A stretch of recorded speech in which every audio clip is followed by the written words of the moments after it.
Globe पर equatorial region है ना, यहाँ से 30 इधर और 30 इधर अगर अंदाज़ा लगाते हैं तो लगभग इस बीच में जो आपकी क्लाइमेट है वो आपकी उष्ण आर्द्र जलवायु कहलाती है।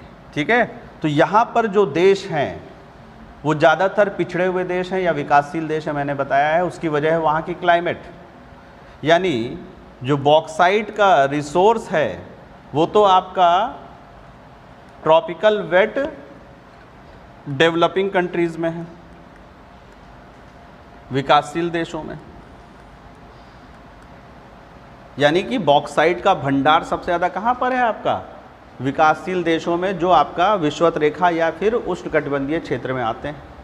लेकिन यहाँ पर एल्युमिनियम इंडस्ट्री अच्छे से डेवलप नहीं हो पाई है, उतना विकसित नहीं है।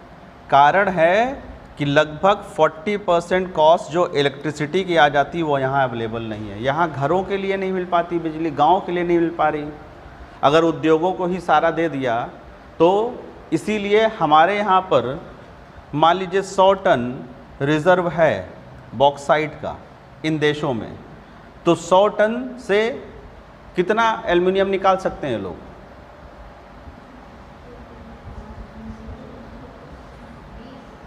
20 टन। 5 से डिवाइड करेंगे ना तो कितना आएगा? तो 20 टन ये निकाल सकते हैं और उसके बाद पूरे विश्व को बेच सकते हैं। लेकिन ये अगर 100 टन इनके यहाँ पर बॉक्साइट का रिजर्व है तो ये मुश्किल से 2 से 3 टन निकालते हैं। ठीक है, तो 2 से 3 टन निकालने के लिए यानी कितना रिजर्व यूज़ करते हैं लगभग?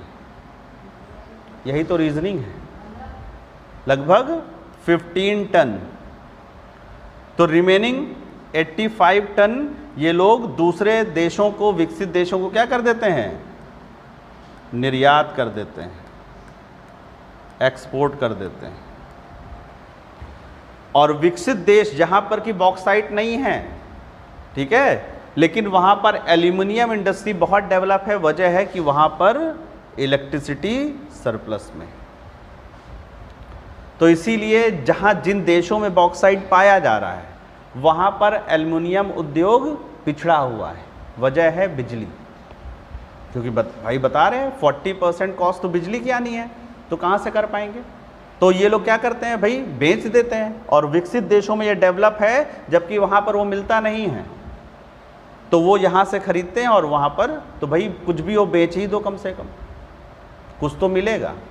तो इसी वजह से जो डेवलपिंग कंट्रीज़ हैं वो भी